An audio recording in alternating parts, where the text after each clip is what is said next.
வணக்கம் நண்பர்களே. ரகுராம் சீரியல் சும்மா பரபரப்பாக போயிட்டு இருக்குன்னே சொல்லலாங்க. பரபரப்பான கட்டத்தில் நம்ம ரகுராம் வீட்டுக்கு அதிகாரிங்க வராங்க. வந்தவுடனே ஜானகி அம்மாவை கைது பண்ணோம் அப்படின்னு நிற்கிறாங்க. என்ன என் மனைவி என்ன தப்பு செய்தா, எதுக்காக அப்படின்னு ரகுராம் கேட்குறாங்க. இல்லை, அவங்க கோயில் நகையை நேற்று நைட்டு திருடி அந்த சேட்டுக்கிட்ட எல்லாத்தையும் அடமானம் வச்சுருக்காங்க. அந்த சேட்டையும் கூட்டிக்கிட்டு தான் வாரோம் அப்படின்னு அந்த சேட்டை கூட்டி கொண்டு அதிகாரியை விடுறாங்க.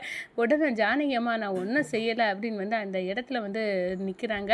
இவங்க தான் பண்ணினது அப்படின்னு என்கிட்ட கோயில் நகையை அடமானம் வைக்க தந்தது இவங்க தான் அப்படின்னு அந்த இடத்துல போட்டு பொய் சொல்லுறாங்க. இதை கேட்டதை மாயா அதிர்ச்சி ஆகிறாங்க. நேற்று நைட்டு அப்போ பிளான் பண்ணி திட்டப்படி தான் இந்த புவனேஸ்வரி பண்ணியிருக்கா. சீனோட கடைக்கு தீயை கொடுத்து எண்ணெய் திசை திருப்பி அங்கே போக வச்சுக்கிட்டு நம்ம பெரியம்மாவை வச்சு ஏதோ ஒரு பிளான் பண்ணி இப்போ பெரியம்மாவை வசமாக சிக்க வச்சுருக்கா. இவளை விடக்கூடாது அப்படின்னு மாயா நினைக்கிறாங்கங்க. அதை பற்றி தான் இந்த வீடியோக்குள்ளே பார்க்க போகிறோம். அதுக்கு முன்னாடி சேனலுக்கு லைக் அண்ட் சப்ஸ்கிரைப் பண்ணுங்கள் ஃப்ரெண்ட்ஸ். பக்கத்தில் இருக்க பெல் ஐக்கானையும் கிளிக் பண்ணுங்கள். அப்போ தான் நான் போடுற ஒவ்வொரு வீடியோவும் நோட்டிஃபிகேஷனாக உங்களுக்கு கிடைக்கும். வாங்க ஃப்ரெண்ட்ஸ், வீடியோக்குள்ளே போகலாம். ஃபஸ்ட்டு எடுத்த உடனே பார்த்தோன்னா நம்ம ஜானகி அம்மா காலையில் அந்த சேட்டுக்கிட்ட இருந்த நகையை மீட்கணும் அப்படின்னு நினைக்கிறாங்க. இந்த சைடு பார்த்தா நம்ம கதிரம் அவசரமாக நம்ம பார்ட்னர் கூப்பிட்ருக்காங்க அப்படின்னு போனால் அவங்களுக்கு செம சாக்க பார்ட்னர் கொடுக்குறாங்கங்க. என்ன கதிர், நீங்கள் வாங்க, எனக்கு அவசரமாக பணம் தேவைப்படுது, நீங்கள் அந்த 5 லட்ச ரூபாயை திருப்பி தரது மாதிரி இல்லை, அதான் நான் வேற ஒருத்தரை பார்ட்னராக சேர்த்துக்கிறேன். அதுக்காக தான் இந்த பார்ட்னர் வந்திருக்காரு. நீங்கள் 2 நாள் டைம் தரேன் அப்படின்னு, அதுக்குள்ளே நீங்கள் 5 லட்சம் தந்தீங்கன்னா ஓகே, இல்லாட்டினா எனக்கு அவசரமாக பணம் தேவைப்படுது, நாங்கள் இவரை எடுத்துருவோம் அப்படின்னு சொன்னோன்னே, என்ன சார் இதெல்லாம் சரிக்கு கிடையாது, நீங்கள் உண்மையாட்டு இல்லை அப்படின்னு நம்ம கதிர் சொல்கிறாங்க. எனக்கு பணம் தேவைப்படுது, நீங்கள் 5 லட்சத்தை தராமல் எத்தனை நாள் தான் இந்த கம்பெனியில் என் கூட சேர்ந்துருப்பீங்க, அதுக்காக தான் இந்த நபரை எடுத்திருக்கேன் அப்படின்னு 2 நாள் டைம் தரமில்ல, அதுக்குள்ளே 5 லட்சத்தை தந்துக்கிட்டு பார்ட்னராக ஐடிஎல்லாம் ஓகே தான் அப்படின்னு சொல்லி அனுப்பிவிடாங்க. எங்கடா இப்போ இந்த 5 லட்சத்துக்கு என்ன பண்ண அப்படின்னு அந்த இடத்துல நம்ம கதிர் அப்படியே சோகமாக வீட்டுக்கு போகிறாங்க. இந்த சைடு பார்த்தா அதிகாரிகள் எல்லாம் நம்ம ரகுராம் வீட்டை திரண்டு போய் நிற்கிறாங்க. கூடவே அந்த சேட்டையும் கூட்டி கொண்டு வச்சுருக்காங்க. காலையிலே இவங்களுக்கு நம்ம வீட்டில் என்ன வேலை அப்படின்னு ரகுராம் நினைக்கிறாங்க. என்ன விஷயமா வந்திருக்கீங்க அப்படின்னு கேட்க நேரம் தான், நேற்று நைட்டு உங்கள் மனைவி கோவில் நகைகளை திருடி இப்போ இந்த சேட்டுக்கிட்ட அடவு வச்சுருக்காங்க, அதுக்குள்ள ரசீது எல்லாம் என்ன சேட்டு கொடுக்குறாங்க, அதுக்காக தான் அப்படின்னு சொல்கிறாங்க. உடனே நம்ம ரகுராமுக்கு சாக்காது.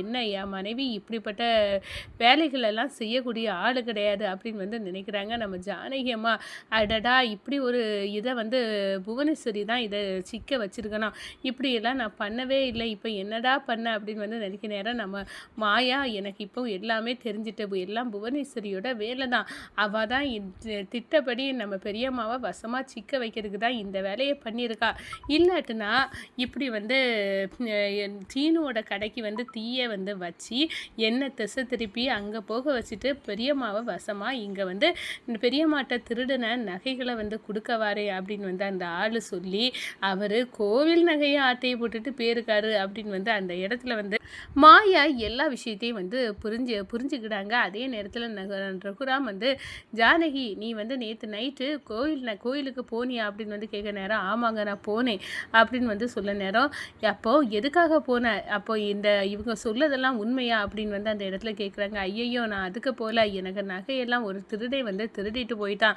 அவன் அந்த கோயிலில் வச்சு தான் அந்த நகையை தாரேன், நீங்கள் வாங்க அப்படின்னு சொன்னான். நான் அங்கே போனப்போ தான் இந்த சேட்டுக்கிட்ட எல்லா நகையும் நான் கொடுத்துருக்கேன், அவரே நீங்கள் தந்துடுவார் அப்படின்னு சொல்லிக்கிட்டு நான் இங்கே எடுத்துகிட்டு வரலை, அங்கேயே அந்த ஆள்கிட்ட கொடுத்துட்டேன் சேட்டுட்ட அப்படின்னு சொன்னார். சரின்னு நானும் வந்துட்டேன், ஆனால் கோயில் நகையை திருடுனது எனக்கு தெரியாது, நான் அதை நான் பார்க்கவும் இல்லை, அப்போ இதை வேணும்னே திருடிக்கிட்டு அந்த படியை யா மேலே போடுறதுக்கு தான் அந்த கோயிலுக்கு அவன் வர சொல்லியிருக்கான் அப்படின்னு அந்த இடத்துல நம்ம ஜானகி அம்மா சொல்கிறாங்க. என்ன உன் நகையெல்லாம் திருடு போச்சா, இதெல்லாம் உன் கூட நான் கணவராட்டு இருந்தேங்களா, ஏன் நீ சொல்லலை, உன் கணவர்கிட்ட சொல்லக்கூடாத அளவுக்கு உன் நகையெல்லாம் திருடு போக நீ எங்கே கொண்டு போன, யாருக்கு கொடுக்க கொண்டு போன அப்படின்னு நம்ம ஜானகி அம்மாவை வெளுத்தெடுக்கிறாங்க நம்ம ரகுராம்.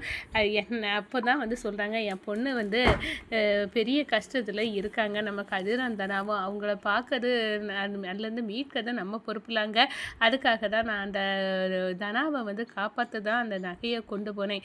அன்னை இதெல்லாம் நம்ப நம்பக்கூடிய விஷயமா தான் இருக்குது. நம்ம இந்த ஜானகி அண்ணி வந்து மாயா கூட சேர்ந்து தான் இப்படி வந்து ஆயிட்டாங்க அப்படின்னு வந்து அந்த இடத்துல வந்து நம்ம பத்மா வந்து சொல்கிறாங்க. உடனே சிவா வந்து அண்ணி நேற்று வந்து அப்போ அந்த நகையை வாங்குறதுக்கு தான் கோயிலுக்கு வந்திருக்காங்க, நானும் பார்த்தேன். ஆனால் வந்து அவங்க இல்லை, கோயிலில் வந்து அந்த பூவை பறிக்க வந்ததாட்டு வந்து சொன்னாங்க. சரி இருக்கட்டும் அப்படின்னு வந்து அந்த இடத்துல நினைக்கிறாங்க. இப்போ அண்ணியை எப்படியாவது இதுலேருந்து காப்பாற்றி ஆகணும் அப்படின்னு வந்து முயற்சி செய்கிறாங்க. அப்போ தான் நம்ம மாயா வந்து நேற்று நைட்டு வந்து நம்மளுக்கு ஒரு டீ வந்து கடைக்கு வச்சது அது யார் அப்படின்னு வந்து அதை வந்து நம்ம தெரிஞ்சுக்கிடணும் அப்படின்னு வந்து அந்த இடத்துல அது புவனேஸ்வரி தான். அதில் ஏதாவது எவிடன்ஸை அவங்க வந்தவங்க விட்டுட்டு போவாங்க, அதை வச்சு நம்ம கண்டிப்பாக அதுலேருந்து துப்பு எடுக்கலாம் அப்படின்னு வந்து நினைக்கிறாங்க. அதே நேரத்தில் நம்ம ரகுராமுக்கு என்ன செய்யுது அப்படின்னு வந்து தெரியலை, கைது பண்ணியே ஆகணும். இப்போ புவனேஸ்வரியை கோவில் நகையை திருடி அடமானம் வச்சதுக்காக கைது பண்ணணும் அப்படின்னு வந்து அதிகாரிக்கு வந்து நினைக்கிறாங்க. என் பொண்ணு மனைவி அப்படிப்பட்டவ இல்லை அப்படின்னு வந்து சொன்னாலும் இந்த எவிடன்ஸ் இந்த சேட்டு வந்து சொல்லாரே அப்படின்னு வந்து அந்த இடத்துல வந்து சொல்கிறாங்க. சேட்டை பார்த்து ஏன் இப்படி பொய் சொல்கிறீங்க அப்படின்னு வந்து கேட்குறது. என்னம்மான்னு சொல்கிறீங்க அப்படின்னு அந்த ஆள் நம்ம புவனேஸ்வரிக்கு சொன்ன மாதிரியே வந்து பேசிட்டாரு. நம்ம ஜானகி அம்மாவுக்கு என்ன பண்ணனே தெரியலைங்க.